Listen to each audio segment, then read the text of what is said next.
What a day! What a day, my friends.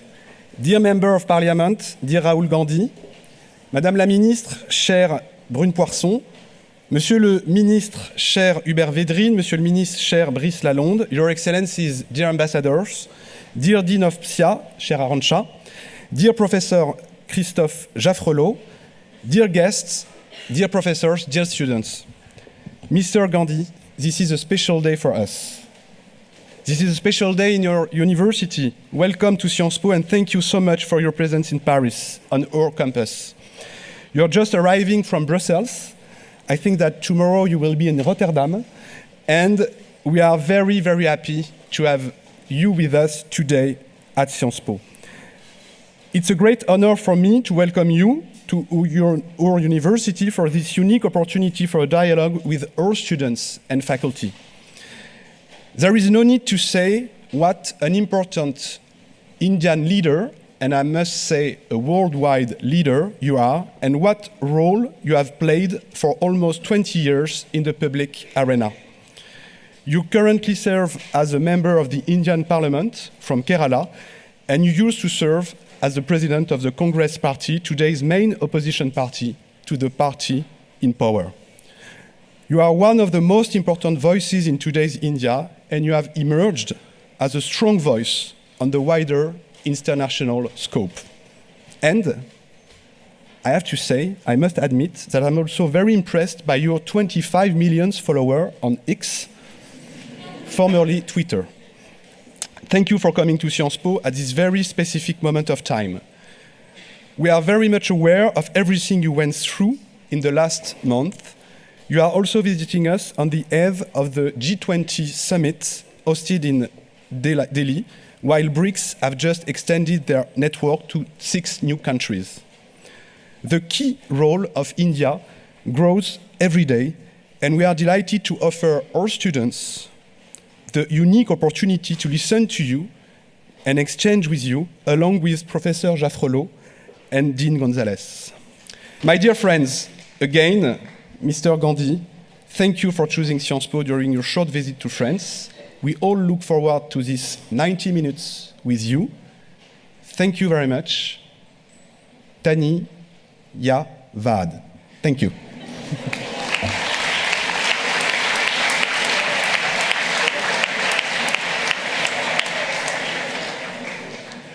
Okay, thank you. Thank you very much, Matthias. This was a very good way to start what we hope would be a great dialogue. So we've been following your Bharat Yodo Yatra across India. We've seen the many kilometers that you've done over 137 days. We're really grateful that you took a detour to come to Paris. And the first question I would have for you is, we look at India and we see a country whose economy is growing, a country which creates technology, that innovates, but also a country with millions of people still in extreme poverty. So what is it that needs to be done to make sure that all these citizens are not left behind, that they also enjoy the benefits of this global progress? I mean, that's a very complicated question. First of all, thank you for having me here. It's an honor to be here. I'd rather be sitting there, frankly, but I don't have that choice anymore. Thank you for your time. India in our constitution is defined as India, that is Bharat, a union of states. So these states, they have got together and formed India or Bharat. And the most important thing is that the voice of all the people who are included in these states is heard loud and clear, and no voice is crushed, intimidated, because I believe that India has an inherent wisdom, that it has a very long history, a long tradition. And my experience has been that regardless of whether people are poor or rich, they have a sense of what India should be doing and where it should be going. So to me, the first step is protecting that voice and making sure that the institutions, the structures that protect that voice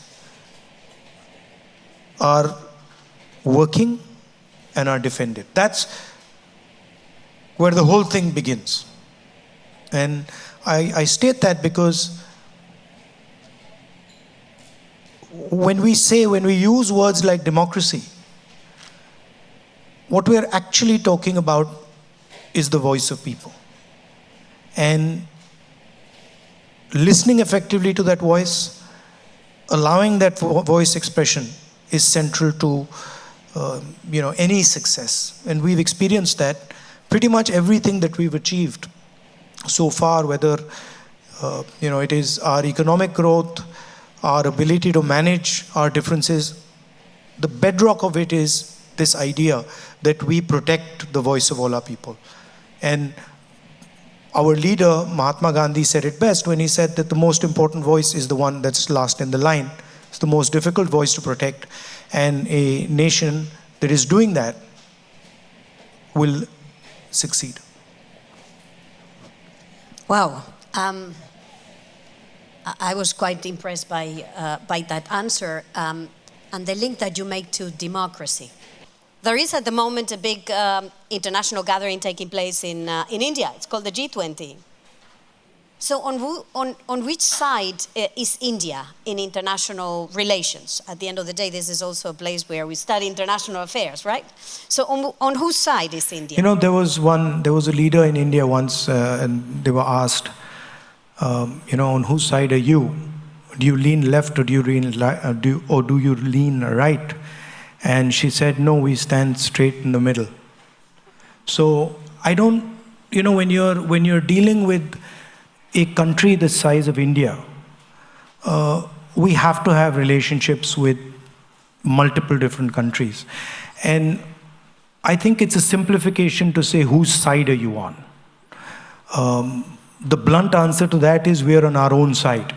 And as a nation, we act in our interest. And we do whatever suits us with regards to our interest.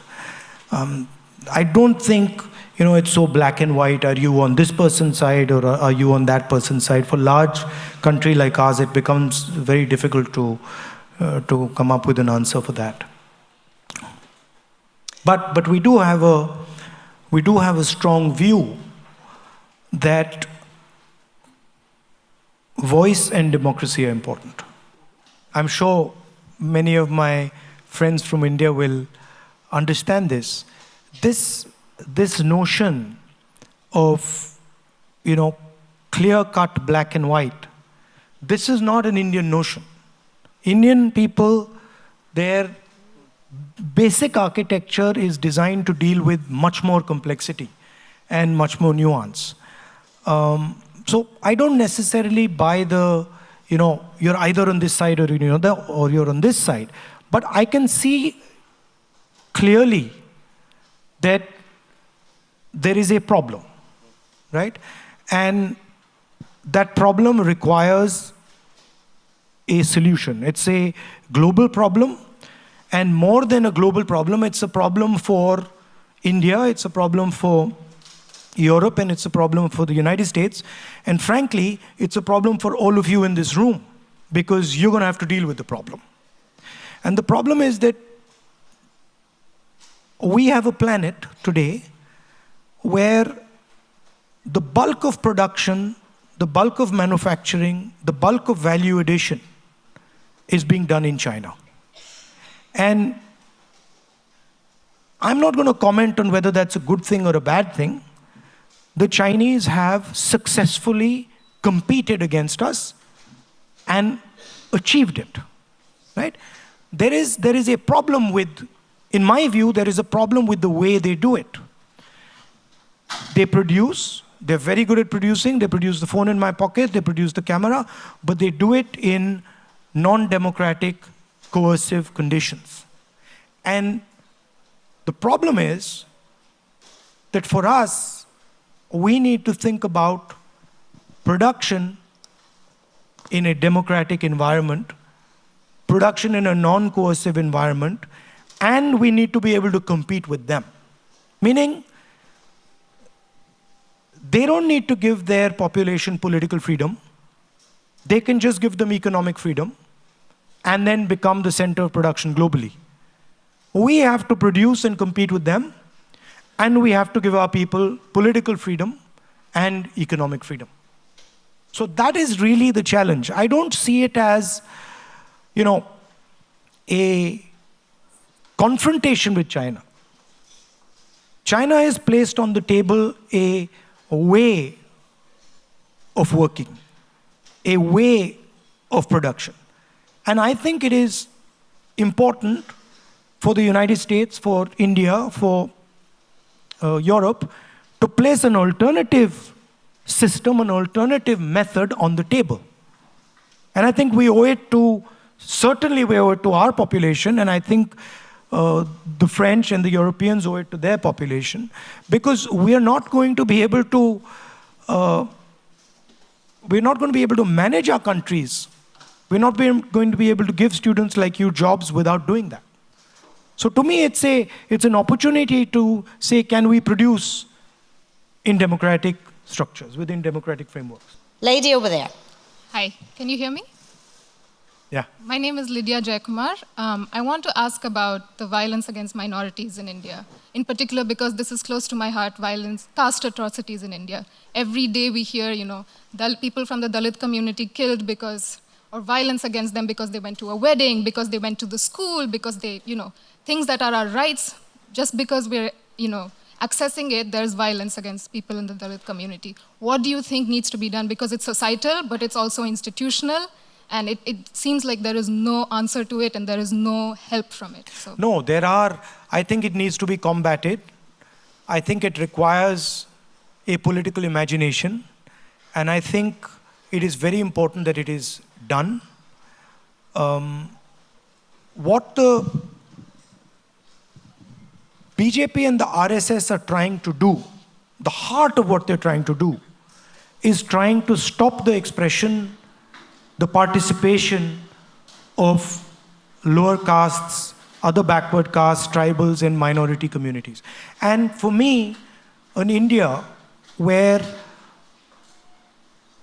a Dalit person or a Muslim person, tribal person, upper caste person, anybody is being mistreated, is being attacked, is not the India I want. So I think it's very important that this question is taken head on, but I don't think that the type of political imagination that is required is currently there. It ebbs and flows. So you have these movements, you have this expression, and then they ebb away. And I think we're at one of those points where they've sort of ebbed away, and we need to reconstruct the political imagination that will, solve the problem you're talking about. For me, this is the central problem in India. This is bigger than any other problem. Thank you. Gentleman over there. Hi, thank you for the conversation. My name is Tanishq Saha, and I guess I had a question related to a term you used earlier on in the speech, Bharat. And there is a lot of discussion going around social media right now with a potential renaming, rebranding, whatever you might call it. But does this kind of change of a more popular name? We all know India has been named Bharat since its inception, but is there a point or some value to be derived in changing this name in the international perspective, in the weight we can bring to discussions, to be on our own side as you speak? Well, the Constitution actually uses both names, right? So the line in the Constitution is the line I started with. India, that is Bharat, is a union of states. So I don't really see a problem there. Both words are perfectly acceptable. But I think maybe we irritated the government a little bit because we named our coalition India, so that got them all heated up. And now they've decided to change the name of the country. I mean, you know how these things are. I mean, we could always give our coalition a second name as well. So, I don't think it'll solve the purpose. But people act in strange ways. What do you think about it? I personally believe it might not be the best thing to focus on right now, especially given that the country is at the lens, it's at the focus of this big summit that's taking place. World leaders are there to discuss so many different issues. I found that it could have been something that could be tabled for a later moment if it was necessary, and focus about issues inside and other issues. You're right, but there is something deeper that is going on, which is that people who want to change the name of anything are basically trying to deny history, right? The fact of the matter is, whether we like it or we don't like it, we have a history. We were ruled by the British. We fought the British. We defeated the British, right? I'm sure the English don't like it, but English is spoken by more Indians than English people. It's our language, more than theirs. Right? And we speak it in our own way. We twist it and we turn it maybe in ways they don't like. So the English that is spoken in India is actually a different expression, right? That is spoken in England. Embedded in that English is a huge history, a lot of pain, a lot of happiness, imagination, struggle. Those things are embedded. And the people who want to change the name want to erase that. They don't want that the history of our country is known to our future generation. It disturbs them. Right? I believe that we should accept our history. If we were ruled by the British for 100, 200 years, okay, we dealt with it, and let's move on. So it's a deeper question. Thank you. We're going to go up there. Hello, my name is Lydia Bilali. I am a student here at Sciences Po. And for the past 3 months, I've been interning as a research intern at the German Institute for Global and Area Studies on a project that focuses on the weaponization of anti-fake news laws in South and Southeast Asia. And I've been researching a lot of dozens and dozens of cases of journalists in India that have been targeted and silenced and punished by using the Indian Penal Code. So with this consideration, my question is double. So firstly, how can we continue justifying and saying that India is the largest and biggest democracy in the world? And two, what is the opposition doing to help these civil society members? Thank you.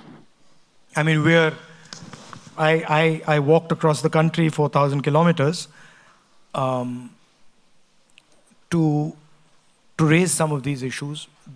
What you're saying is absolutely correct. There is a tendency now to intimidate, to threaten, not just members of civil society. I have 24 cases on me. I've got a criminal defamation judgment against me.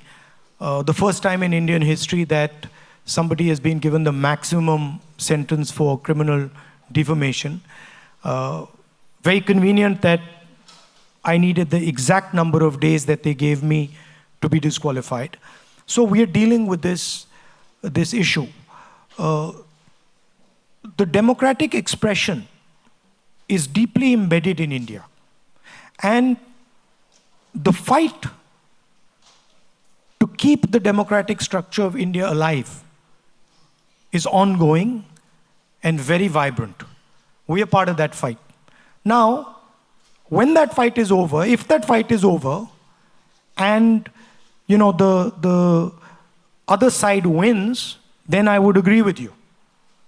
But that has not happened yet, and I do not think it's going to happen. We are going through a process.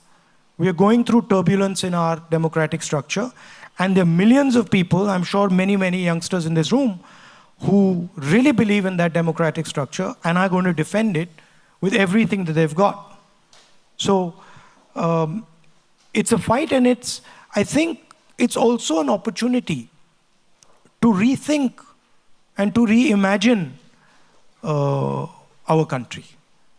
There are many things that can do with improvement, and I think this is an opportunity, this is a test that many countries go through, and I think we'll come out just fine in this test. Gentleman up. Hi there, yes. So I am a master in social policy here at Sciences Po.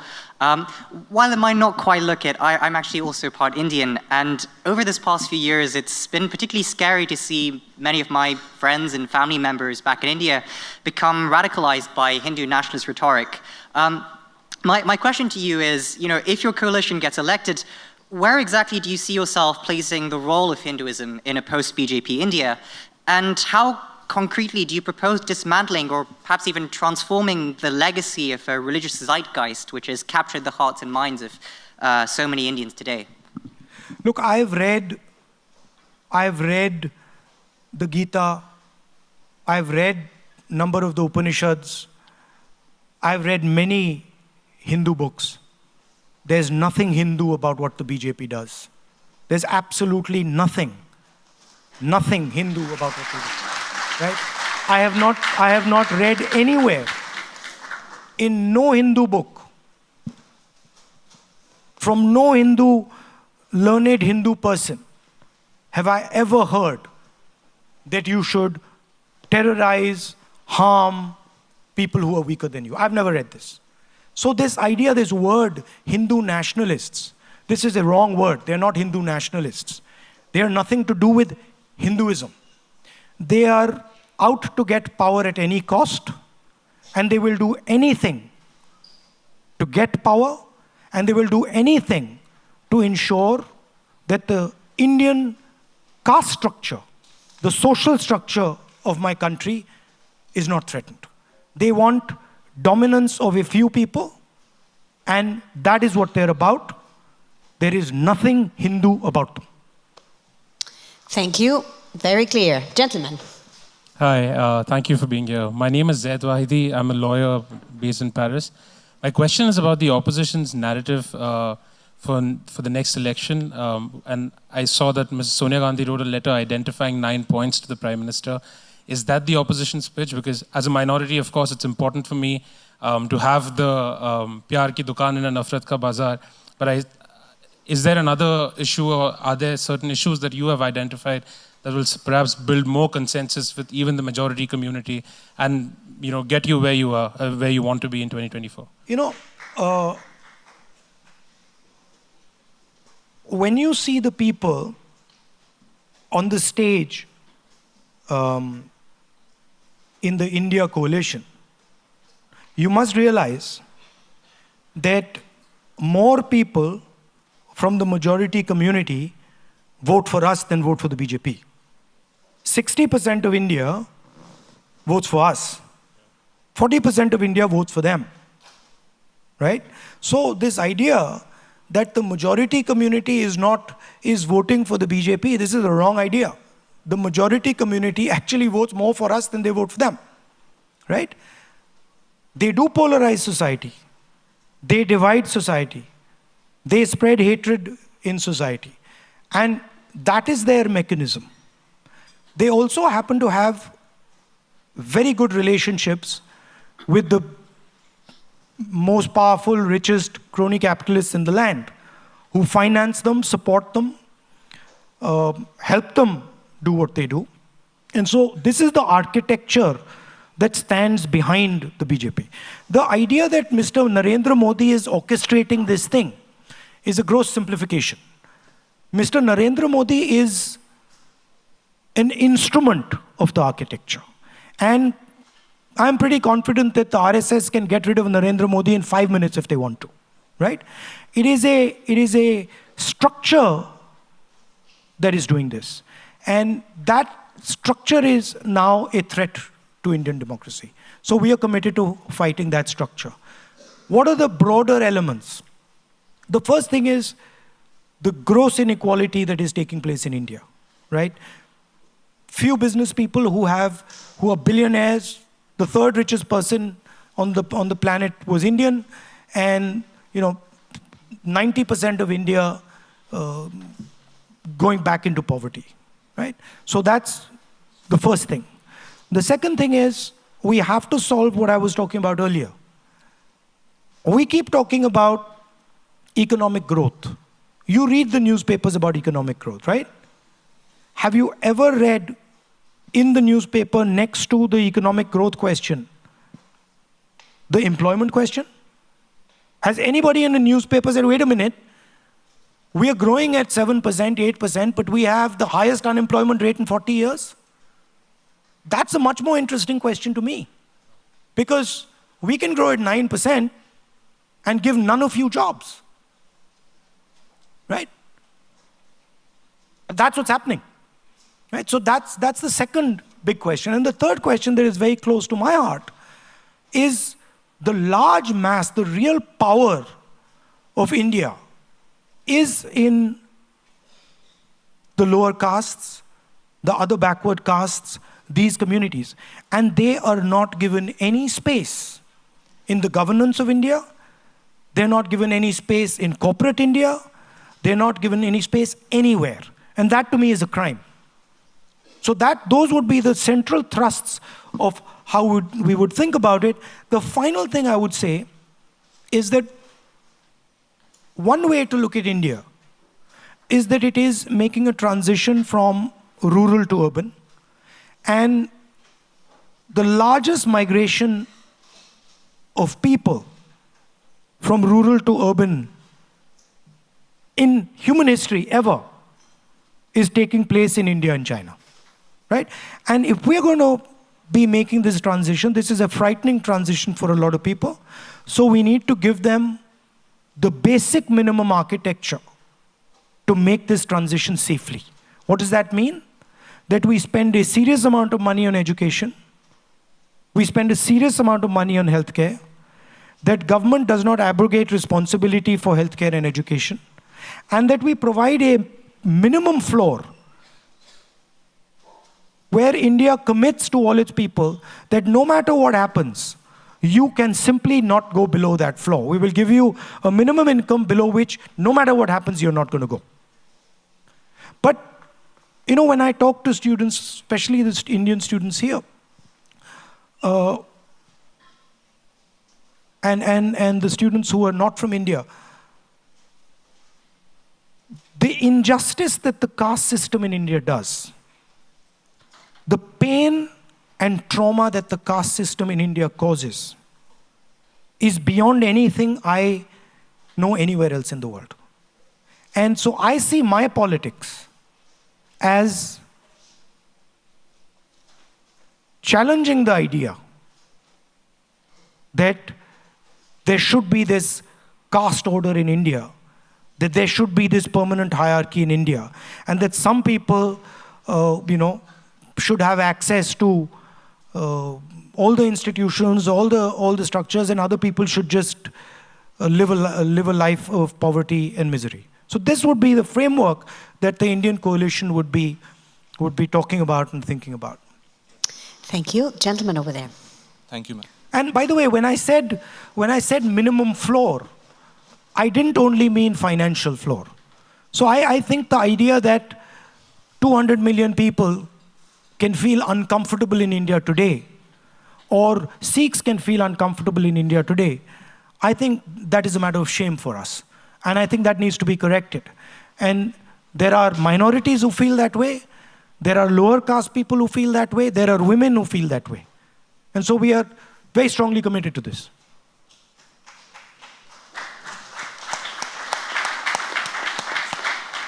Good evening, Mr. Gandhi. My name is Smriti Bhatt, and I'm a master's student from Social Policy and Social Innovation. As you already have answered partly my questions, I would try to keep it short. The place in Delhi which is being, where people are being mobilized in lieu of G20 is Badarpur, where you plan to go. The slum? G20. Yeah, okay. Where they've been, their slum. Yeah. You plan to go there, so I'm just like letting you know the name of the place. They'll be very annoyed with you, by the way.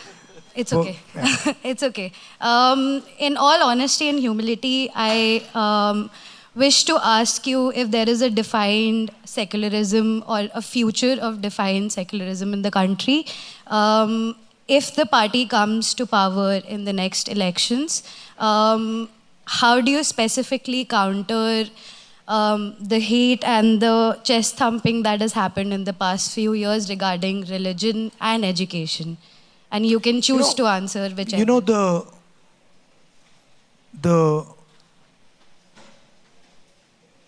literally, if the Prime Minister tomorrow morning was to decide there would be no chest thumping and no violence in India, it would stop.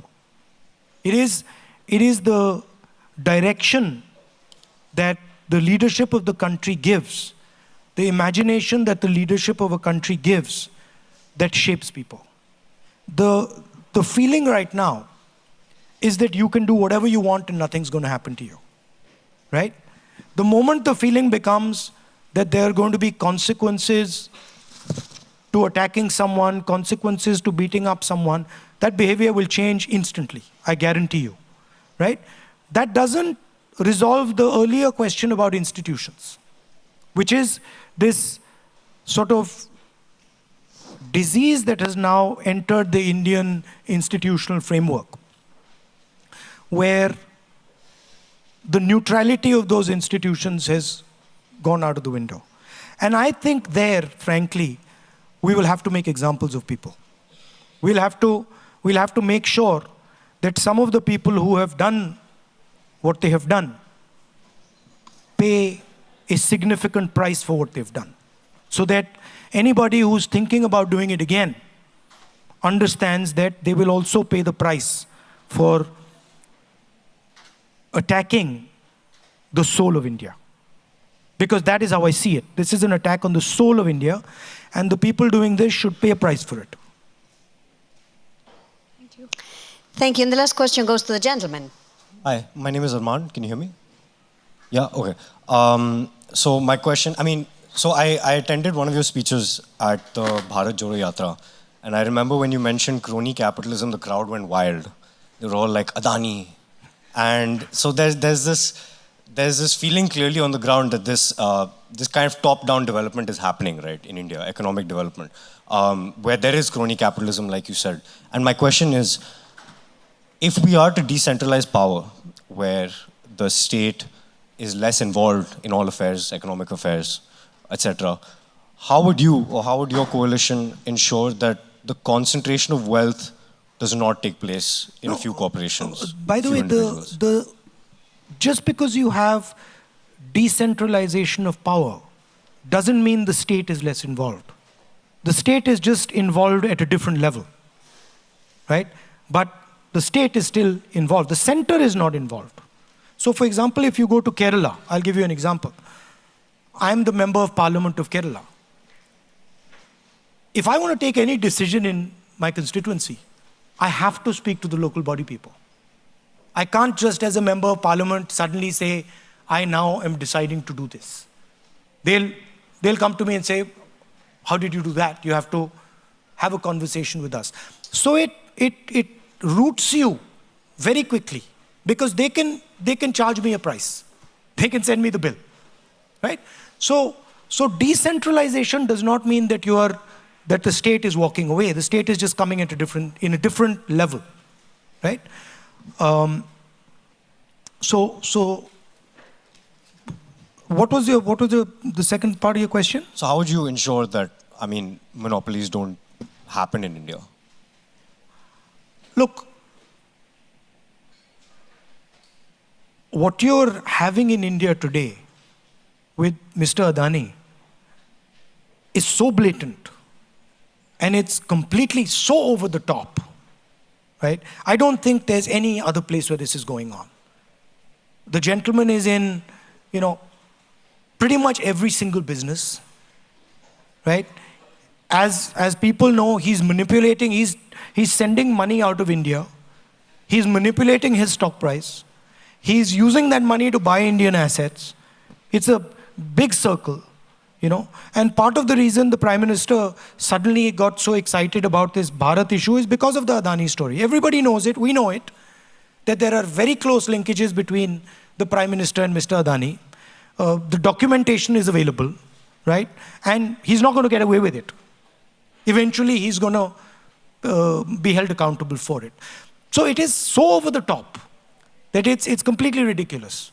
However, you can have policy structures that seriously affect how you distribute income. I'll give you an example. The GST, right, is a tax on small and medium businesses. Small and medium business has to hire an accountant, has to go through a whole process, which costs him relatively much more than it costs Mr. Adani, right? Demonetization is an assault on small businesses. Demonetization wasn't about black money. It was about breaking the back of small and medium businesses in India to pave the way for an Adani. So how you define policy and how you think about policy, where you put money, fundamentally determines how you distribute it, right? So those things are not difficult to do. Manrega, do you think Manrega distributes wealth? Hugely. Right to food distributes wealth. Supporting small and medium businesses distributes wealth. Developing skills distributes wealth. Destroying small and medium businesses concentrates wealth. GST applied the way it is concentrates wealth. What you did during COVID concentrates wealth. Giving a free pass to every large business guy and forgiving their loans and not forgiving the loans of farmers concentrates wealth. So what you do is very clear. It's not complicated. And we have a history of doing it. Can I have the last So question, as we're coming to an end, I wanted to see if you had a recommendation or a parting message for these students. At the end of the day, you're the chairman. This is quite an unfair process here because I've been asked, I don't know how many questions, and I'm not allowed to ask even one question. But that's the nature of the game. So I would quite like to know from the students here. I mean, I didn't study in Paris. I studied in the US and in England. What is it like to study here?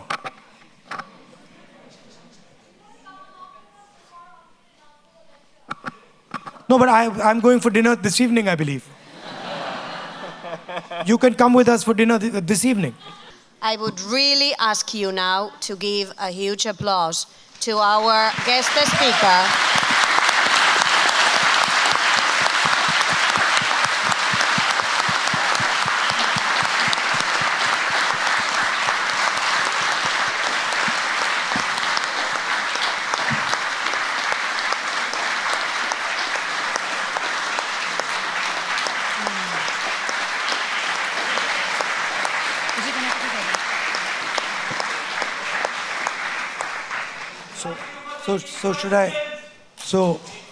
So should I conclude? I think Do you want to know about riots? I think we have concluded, yes. I'll just say 2 words. Please. So just to finish and not to drag it on too long, I see a lot of Indian students here, and I also see a lot of French students, European students, and students from all over the world. I think it's very important that we build a bridge between India and your countries. And I would like to invite as many of you as possible to come to India. Of course, the Indian people come all the time, but the people who are not Indian, to come to India, take a look at what is going on, and seize a lot of the opportunities that a democratic, productive India can bring to the world. Thank you. Thank you.